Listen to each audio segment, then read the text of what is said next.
Voilà, donc quelques repères pour l'éveil à la foi aujourd'hui, l'éveil à la foi des parents et des enfants, des familles. Bon, on parlera, je ferai un zoom sur les tout petits, mais c'est toujours les parents et les enfants. Donc ce matin, si vous vous souvenez bien, on a dit que les parents étaient de plus en plus en difficulté et n'avaient plus beaucoup les mots pour dire la foi et la vivre en famille. Et c'est dans ce contexte donc que va se situer l'éveil à la foi des familles, des tout-petits et de leurs parents. Donc aujourd'hui, l'objectif, même si le temps est court, on pourra approfondir parce qu'il y aurait beaucoup à dire, c'est de donner des éléments sur ce qu'on entend par éveil à la foi. Alors on va dire à la fois pour les parents, mais pour les tout-petits aussi. Alors pourquoi ? Parce qu'il y a énormément de propositions que l'on appelle éveil à la foi et qu'il est vraiment important de se former à discerner si ces propositions sont vraiment de l'éveil à la foi ou pas. Ou si elles ne sont que partiellement de l'éveil à la foi. Est-ce qu'elles contiennent toutes les dimensions ou pas? Voilà. Et puis c'est important pour bâtir des propositions qui mettent en œuvre l'ensemble des dimensions de l'éveil à la foi. Alors je le ferai à partir, il y a un paragraphe, donc dans le texte national de pour l'orientation de la catéchèse en France, qui a été donc approuvé par les évêques de France en 2006, qui est toujours donc, et qui est l'éveil à la foi des tout-petits, qui suit le paragraphe sur la famille. Donc ça donne quelques caractéristiques qui sont incontournables aujourd'hui. Alors il y a... Je le ferai en 4 parties, très, très inégales, 4 points. L'âge de la petite enfance, ils vont nous donner l'âge. Le fait que toute proposition s'appuie nécessairement sur la présence des parents, là les évêques l'affirment. Voilà. Que ce sont des propositions de type catéchuménal qui privilégient l'imprégnation. Alors on va un peu approfondir ce terme un peu enfin ce gros mot, catéchuménal. Et puis des célébrations spécialement ajustées à la petite enfance qui font une large place donc au récit biblique. Ce sont les 4 points. Alors l'âge de la petite enfance entre 3 et 6 ans, oui, la phrase exacte, c'est l'âge de la petite enfance compris entre 3 et 6 ans est un moment important pour le devenir chrétien. Et en fait, il situe à 7 ans le début de la participation au module catéchétique tel qu'il est proposé pour l'âge de la catéchèse. Donc de 3 à 6. Et ça, je sais que ça pose question. Chaque fois dans les diocèses, on dit « Ah ben oui, mais avant 7 ans, c'était l'éveil à la foi ». Eh bien non, depuis le texte national, on passe. C'est une année charnière, en fait. On est dans les modules, mais les auteurs se sont bien rendus compte qu'il y avait quand même un problème, que les premiers modules qui sont sortis pour 8-11 ans étaient un peu difficiles pour les 7 ans. Donc ils ont tous sorti, il y a assez récemment, il y a 3 ans, ils ont sorti des modules pour les 7-8 ans, qui sont toutes les collections.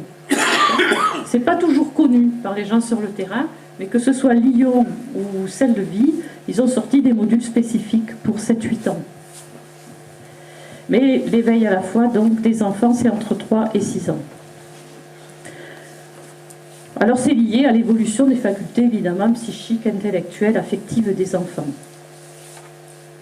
Alors le deuxième point, c'est que toute proposition s'appuie nécessairement sur la présence des parents et de la communauté humaine proche des parents. Ça peut être aussi la famille élargie. Ça c'est un point fondamental. Comme je le disais ce matin, l'éveil à la foi ne s'adresse pas aux enfants seuls.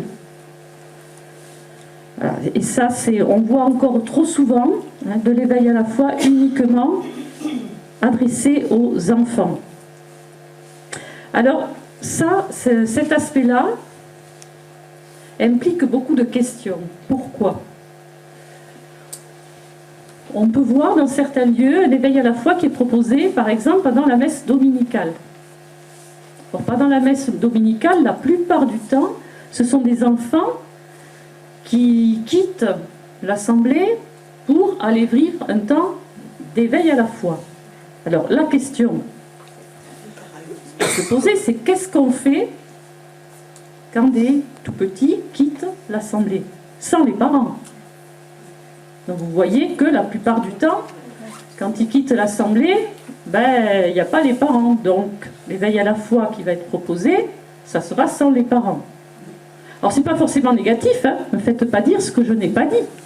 Mais ça veut dire qu'il faut aussi proposer d'autres temps d'éveil à la foi pour les enfants et les parents. Ou que, et j'ai vu ça dans un témoignage du diocèse de Lille, ou que on construise un réel temps de l'éveil à la foi parents et enfants à l'intérieur de la messe dominicale, c'est aussi possible.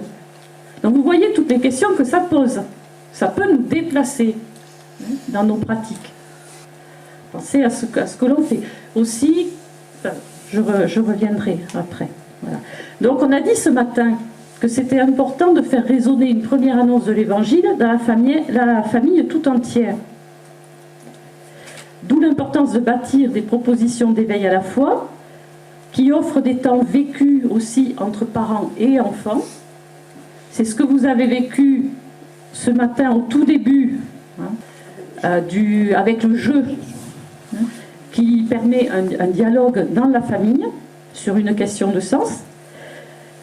Offrir aussi des propositions qui permettent de tisser donc du lien familial, de nourrir le dialogue en famille, d'offrir aussi des temps adaptés à chaque âge, par exemple la proclamation et méditation de la parole adaptée à des âges différents. Dans la proposition de ce matin, vous avez vécu ensuite la proclamation de la parole dans un groupe d'adultes, un groupe de parents, et il y a en parallèle un temps qui est proposé aux tout petits et qui est aussi décrit dans le kit diocésain qu'on vous donnera à la fin. Voilà. Et puis favoriser aussi un prolongement dans la famille, que les familles puissent ramener un objet de prière, un signet, qui nourrissent aussi la prière familiale. Alors comme je le disais ce matin, il existe assez peu de propositions pour les familles qui s'adressent. On trouve encore beaucoup sur Internet des propositions d'éveil à la foi, ou même dans l'édition, des propositions d'éveil à la foi qui ne s'adressent qu'aux enfants. Or, c'est un enjeu pour la nouvelle évangélisation.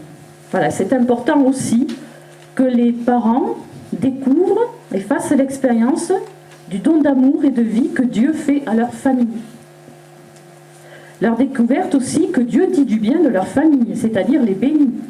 Et ça, ils peuvent le découvrir, par exemple, quand ils vivent une bénédiction de leur famille, dans des actes liturgiques.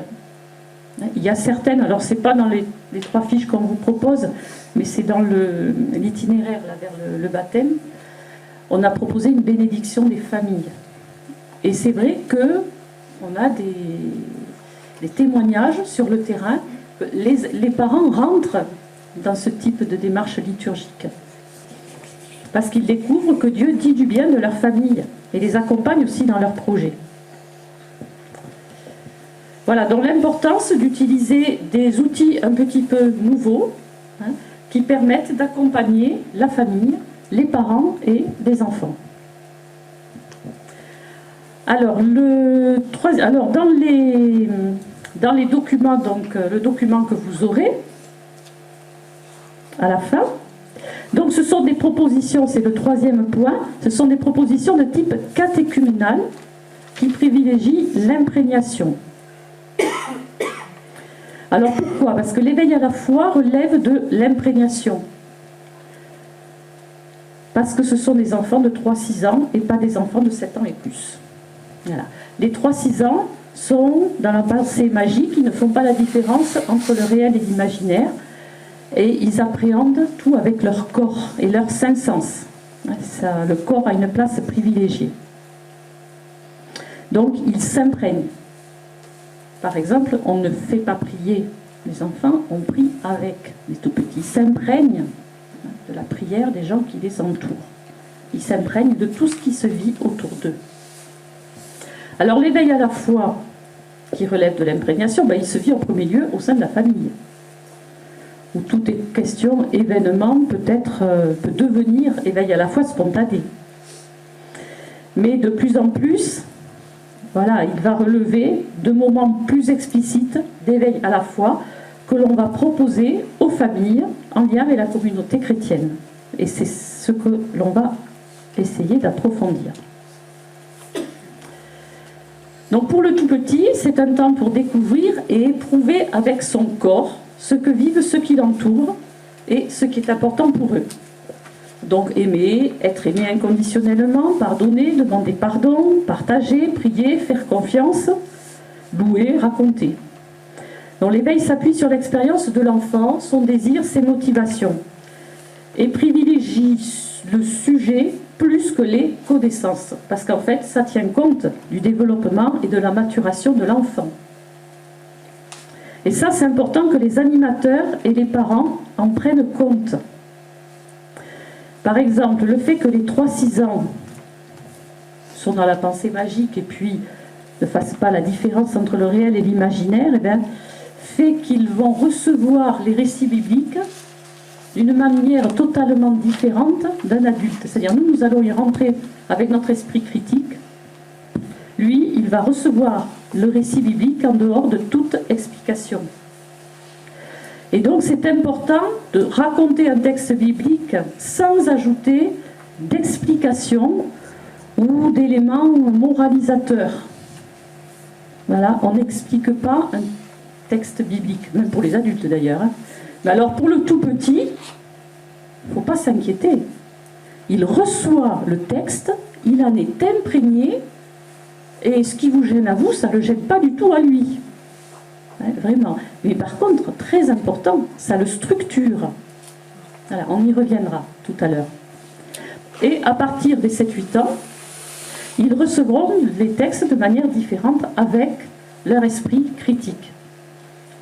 Alors pour les 3-6 ans aussi, le jeu va être une activité vraiment privilégiée et ils aiment beaucoup, j'ai mis là des petites figurines, ils aiment beaucoup manipuler des figurines, tout en entendant ou racontant des textes bibliques.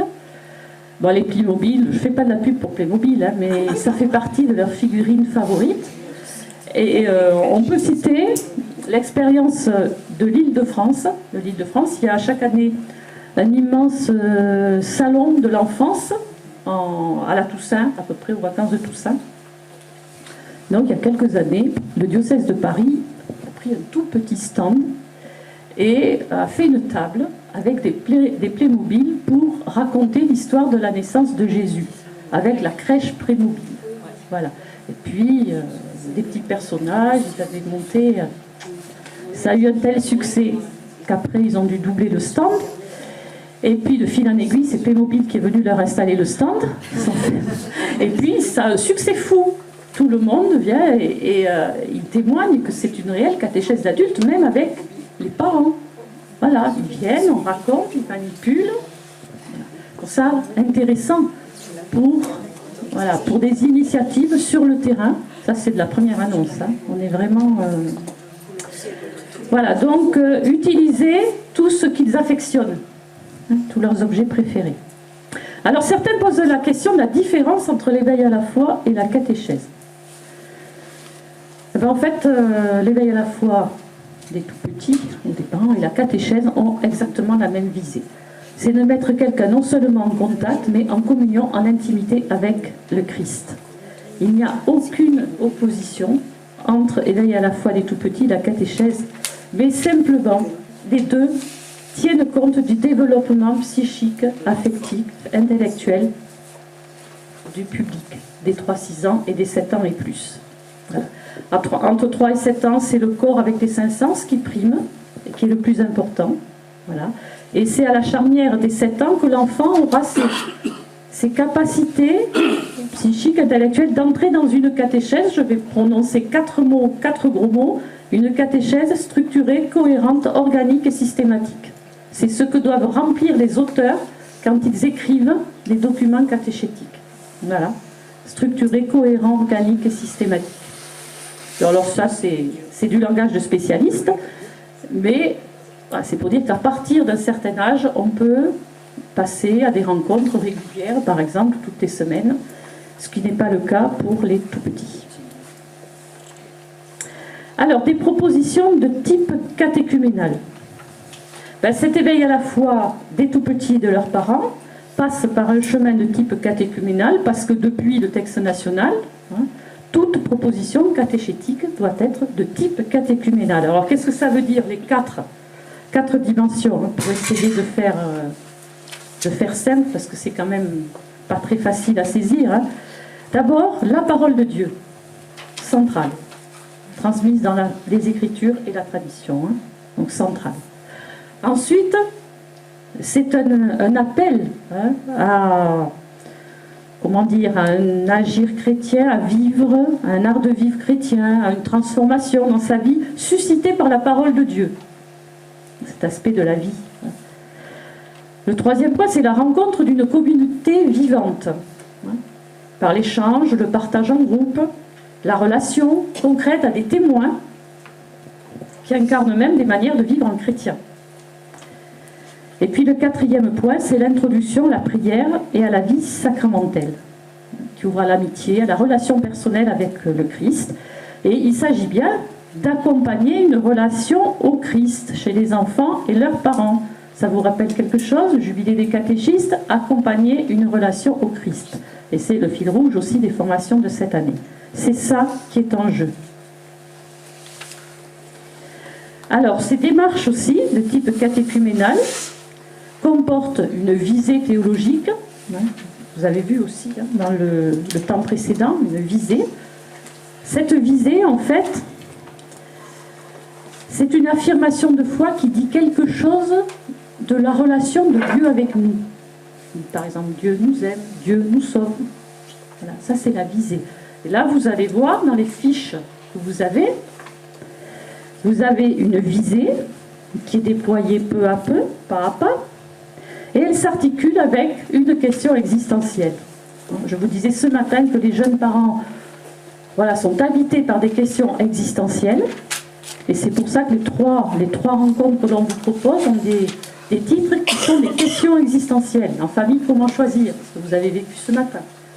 Il y en a une autre, c'est être heureux en famille. L'autre, c'est avoir peur et faire confiance, point d'interrogation. Ce sont des questions existentielles, mais qui s'articulent donc avec une visée théologique. Voilà, alors, ça peut paraître un petit peu compliqué, mais pour vous aider à voir assez rapidement les dimensions d'une proposition d'éveil à la foi, on peut revenir, en fait, ça rejoint les 4 marqueurs d'éveil à la foi, pour celles les plus anciennes, les 4 chemins vers Dieu. Est-ce qu'il y en a qui ont entendu parler des 4 chemins d'éveil à la foi? Ris pas, Françoise, toi tu as forcément entendu parler des 4 chemins. Bon. Il y en a d'autres à qui ça rappelle quelque chose, les 4 chemins d'éveil à la foi? Voilà, c'était ce qui avait cours jusqu'à l'an 2000, et puis il y a eu le texte national, et puis il y a eu un grand trou dans l'éveil à la foi. Voilà.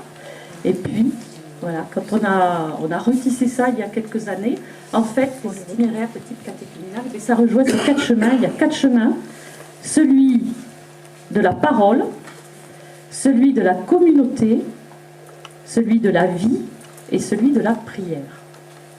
Parole, communauté, vie et prière, qui sont 4 marqueurs. C'est-à-dire que si l'un des 4 n'est pas présent, il y a des questions à se poser. Or, il y a des propositions qu'on trouve sur Internet ou autre, et où il manque une de ces 4 dimensions. Voilà, donc je vais revenir sur ces 4 dimensions.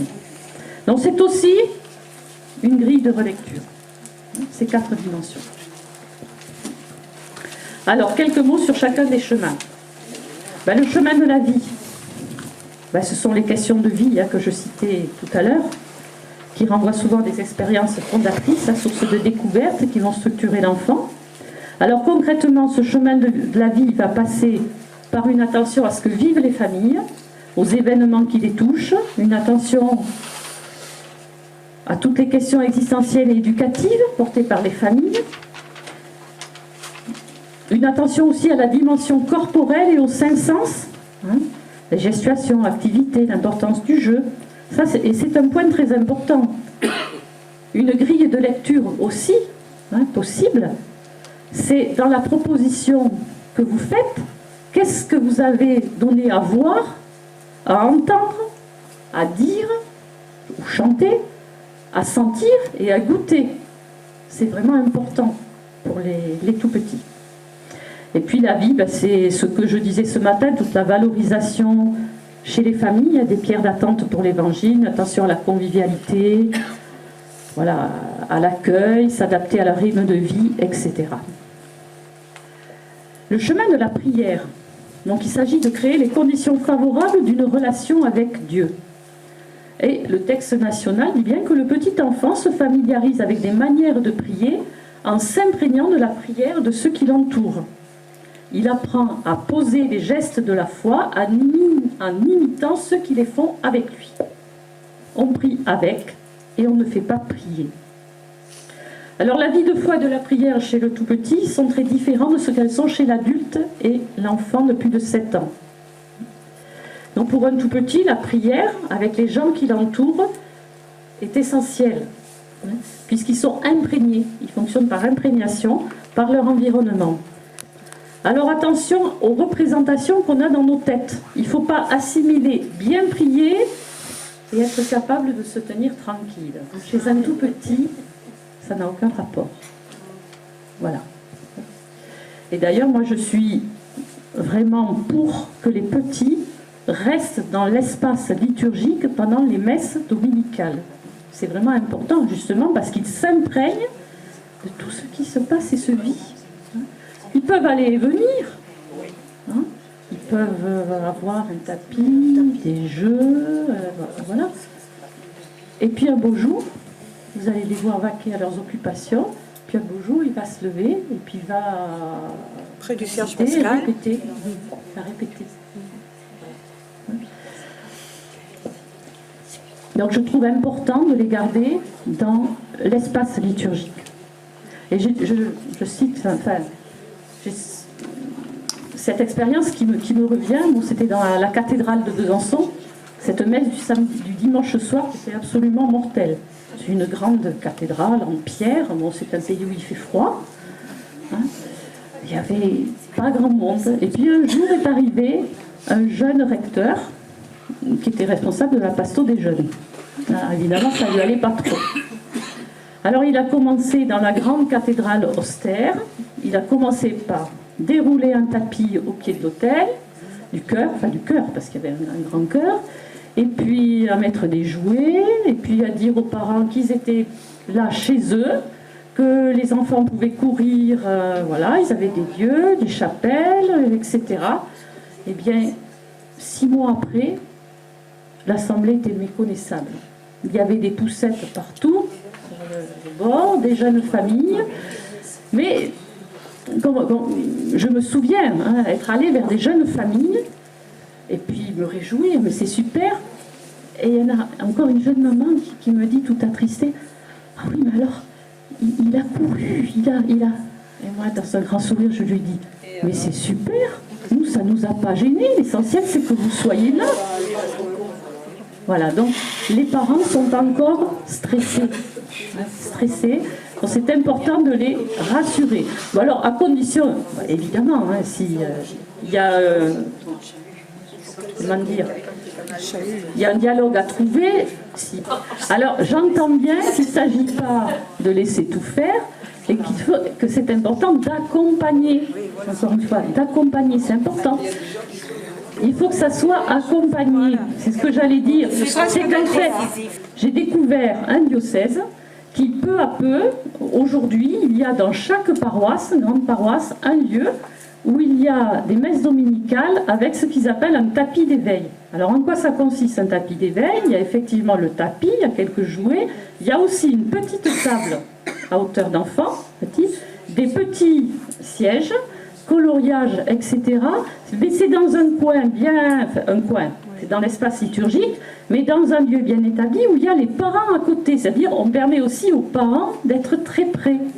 Ce qui permet un lien et voilà, qu'il n'y ait pas un débordement aussi. Hein. C'est-à-dire, il faut aussi que ça soit possible au niveau espace. L'important, c'est que ça se passe dans le dialogue.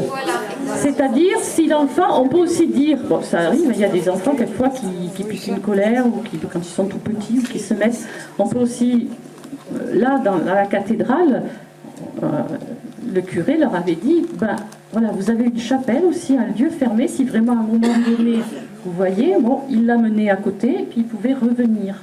Il y a aussi des manières de courir, de se promener à petits pas sans faire de bruit, et puis, tout à fait. Et puis, au pire des cas, Anne Mortureux, qui en a eu 5, disait, moi, mon arme, ma dernière arme favorite, quand j'arrivais, c'est un paquet de gâteaux. Parce qu'un enfant qui mange, je ne crie jamais. Donc quand vraiment elle avait tout essayé, voilà, les jeux, les livrets de messe, etc., enfin, puis qu'elle voyait que ça, voilà, elle arrivait, ben, un bon boudoir et tout était... bon. Non, mais le tout, c'est de faire preuve d'inventivité. Par contre, on a travaillé les rites avec une psychanalyste, Geneviève de Tène, qui écrivait dans Point de repère. Ah oui. Voilà. Et elle m'expliquait en fait que les enfants ressentent les émotions de leurs parents.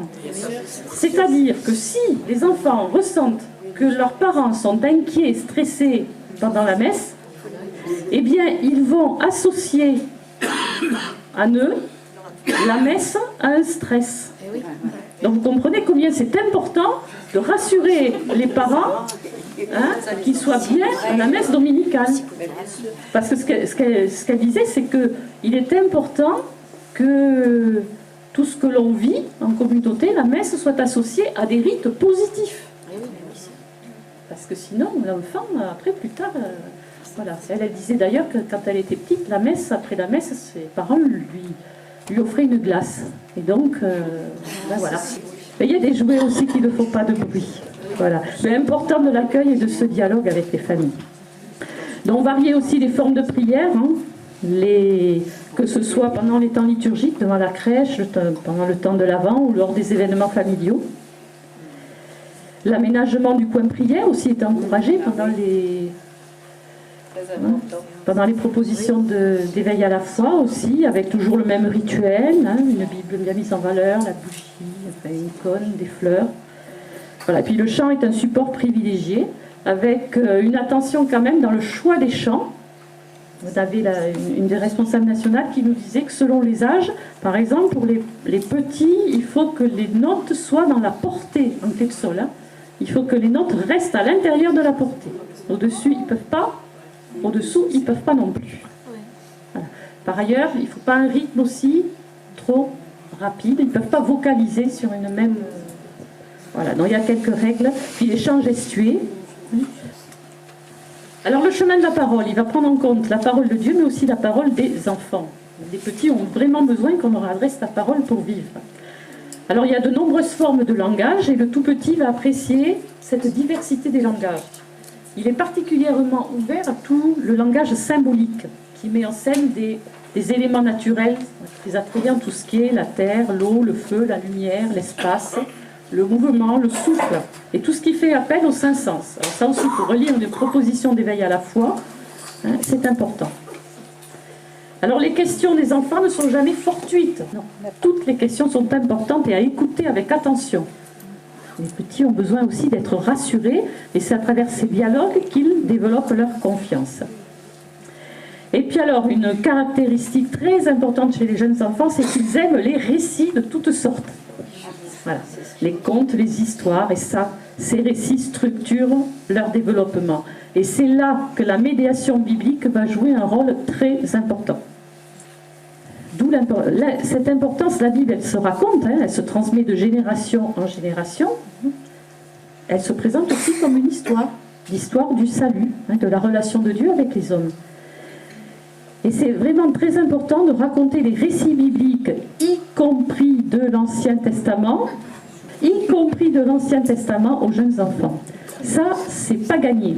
Je vous dirais même que dans la session nationale, les responsables diocésains d'éveil à la foi certains disaient que, voilà, sur l'Ancien Testament, ils ne pouvaient quasiment rien proposer.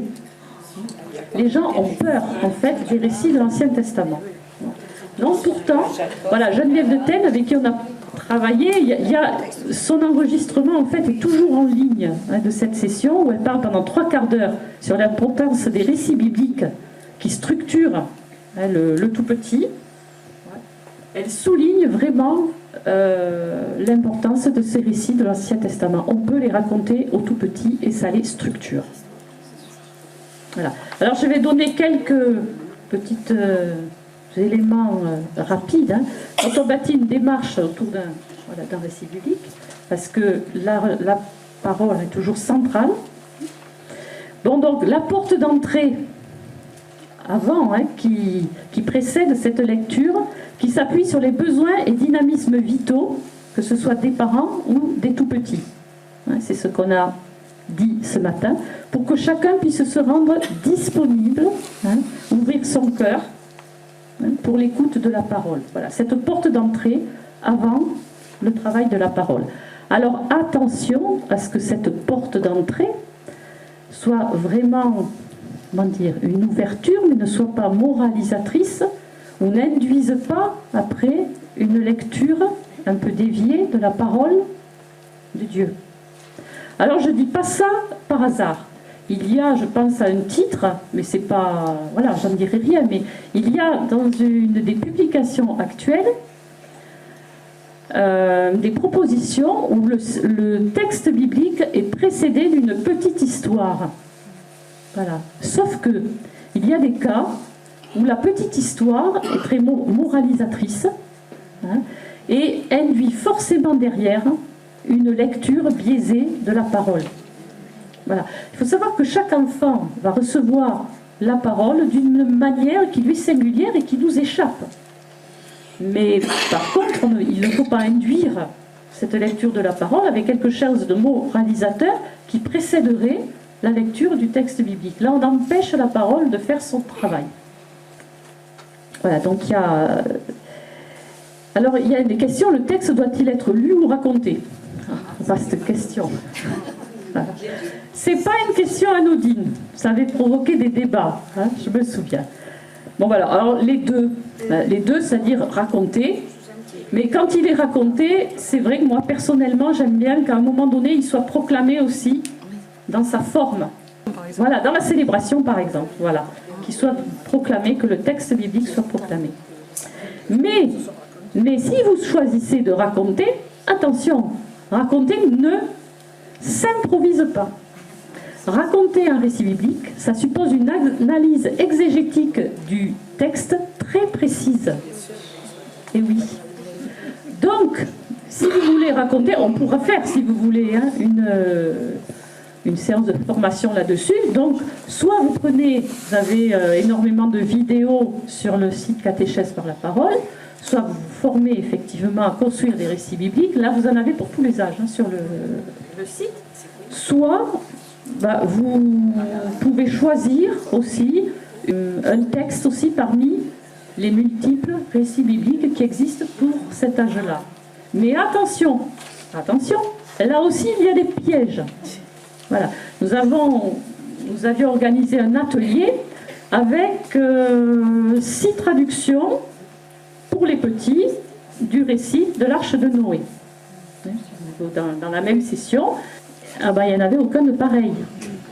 Alors certains étaient fidèles à la pointe du texte biblique, mais d'autres non. On passait complètement à côté du texte.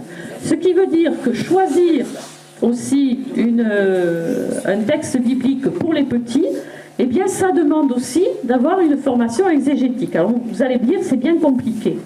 Alors à ce moment-là, si vraiment voilà, c'est compliqué, il faut choisir une Bible pour petits qui a toutes les chances d'être sérieuse. Alors, j'ai pas d'action chez MAM, mais je peux vous dire que celles-là, les traductions sont bonnes, tout simplement parce qu'elles sont de Christophe Rimbaud, qui est celui qui est chargé du cours Bible et catéchèse à Paris, à l'Institut supérieur de pastoral et catéchétique, à l'Institut catholique de Paris, qui est prof dans l'Institut catholique de Paris, vicaire général du diocèse de Tours, enfin, etc., etc. Il est très connu. Et là, il a vu et visé toutes les traductions. Voilà. C'est la Bible illustrée des petits, chez MAM. C'est MAM. Voilà. Donc voilà, c'est pas neutre hein, de choisir un texte biblique, etc. Alors, quelle durée pour un récit biblique? On dit entre 5 et 10 minutes pour de petits enfants. Ne pas faire des récits trop longs. On peut mettre un rituel en place aussi pour bien mettre en valeur la lecture, le récit. Et donc, je vous disais, le texte biblique se passe d'analyse. Très beau. Alors ensuite, après voilà, ce récit hein, du texte biblique, vous pouvez proposer des pas successifs qui favorisent la mémorisation et l'intériorisation du texte. Et pour que le travail de la parole puisse faire son chemin. Alors cette reconstitution peut aussi utiliser des supports. Par exemple, des images à mettre dans le bon ordre, des Playmobil. Ils peuvent aussi prendre des Playmobil et puis raconter ce qu'ils ont entendu. Voilà, et ça va faire naître un dialogue. Puis des objets, des marionnettes. Vous pouvez aussi alors proposer des activités qui favorisent la mémorisation et l'intériorisation par tout le corps. Là, vous avez les récitatifs bibliques. Alors les plus connus, ce sont ceux de l'association, voilà, quand la parole prend corps, de l'association Parole et Gestes. Alors celui-là, il était en rupture de stock. Je ne sais pas s'ils l'ont réédité. Quand la parole prend corps, vous avez le CD. Donc des récitatifs bibliques qui permettent de mémoriser, d'intérioriser la parole avec tout son être et tout son corps. Vous avez aussi des gestuations. La gestuation, c'est par des gestes, des attitudes, exprimer le mouvement du cœur et la disposition spirituelle suscitée par la parole de Dieu. Ce n'est pas un spectacle, la gestuation. Voilà. Vous avez aussi le chant, vous avez des dessins, des activités manuelles, mais tout ce qui est bricolage est au service de l'appropriation et de la mémorisation de la parole et n'est pas quelque chose à côté et juxtaposé. Voilà. Trop souvent, voilà, il y a des groupes qui vont chercher sur Internet un bricolage, on part du bricolage, puis après on va mettre quelque chose autour. Là, on n'est plus dans l'éveil à la foi. Voilà. C'est vraiment le texte biblique qui est au centre. Et le reste est au service de l'appropriation, de la mémorisation et du travail de la parole chez celui qui écoute et qui entend, qui entre en résonance. Et puis vous pouvez finir la démarche par une intériorisation du type prière, une célébration parents et enfants. Et puis attention, une prière n'est pas forcément un temps de célébration. Il y a des différences. Une célébration, c'est une action liturgique qui a une structure de dialogue entre Dieu. Et puis ramener chez soi un objet mémoire, c'est important aussi, cet objet mémoire qui pourrait être un prolongement en famille. Voilà. Donc ça, c'était pour les tout petits. Et vous avez aussi, pour les parents, vous avez aussi ce temps qui précède la lecture de la parole, et puis après, ces temps de mémorisation, d'appropriation, de partage, et on peut les amener plus loin. Vous avez traversé ce matin divers contenus de la foi. C'est-à-dire, il y avait la parole de Dieu, vous aviez aussi un texte du pape François, voilà, un temps de prière que vous n'avez pas vécu ce matin. Voilà, vous traversez différents contenus, qu'ils soient liturgiques ou catéchétiques. Alors, quelques mots, je vais finir. Le 4e point, c'était les célébrations ajustées à la petite enfance. Alors, je vais vous donner quelques points rapides, mais je pense que l'an prochain, vu le nombre de questions que nous avons, nous ferons quelque chose sur le célébrer avec les familles. Voilà, donc favoriser, je le disais tout à l'heure, la qualité du lien entre parents et enfants lors d'une célébration, puisqu'il s'imprime chez l'enfant. Il y a aussi, vous pouvez déployer toute la richesse des rituels que la liturgie nous donne à vivre, et je pense que nous aurons une session pour nous faire découvrir ces rituels. Ils sont nombreux. Vous avez le livre des bénédictions. Vous avez la bénédiction des familles, mais il y a bien d'autres bénédictions. Vous avez aussi celui-ci qui n'est pas du tout connu, qui est le directoire sur la piété populaire et la liturgie. Quelque chose de tout à fait officiel, hein, qui est fait par la Congrégation pour le culte divin. Et le pape François revient beaucoup sur ces aspects de la piété populaire. C'est là-dedans que vous allez trouver la couronne de l'Avent, hein, tout ce que... plein de choses qu'on connaît. Hein. Mais il y a un directoire sur la piété populaire et la liturgie. Il y a des trésors dedans. Alors pour les petits, voilà, on en a parlé tout à l'heure, hein, les accueillir et être à leur hauteur, tapis, coussins, même dans l'espace liturgique. Parce que j'ai déjà dit quasiment tout, faire les gestes avec eux, prier avec eux, chanter avec eux, les impliquer à travers les cinq sens, favoriser ou susciter des attitudes aussi, avoir le souci que la vie du tout petit et de la famille soit bien présente aussi au sein de la célébration. Ça peut être un objet fait en famille avant la célébration ou un objet réalisé aussi dans le temps qui a précédé la célébration. Et avoir une attention à l'art de célébrer. Ça aussi c'est important, la beauté, hein, l'art de célébrer. Et de créer une manière ritualisée aussi, lors de ces célébrations en famille. Alors les rites, on souvent me demande à quel rythme célébrer.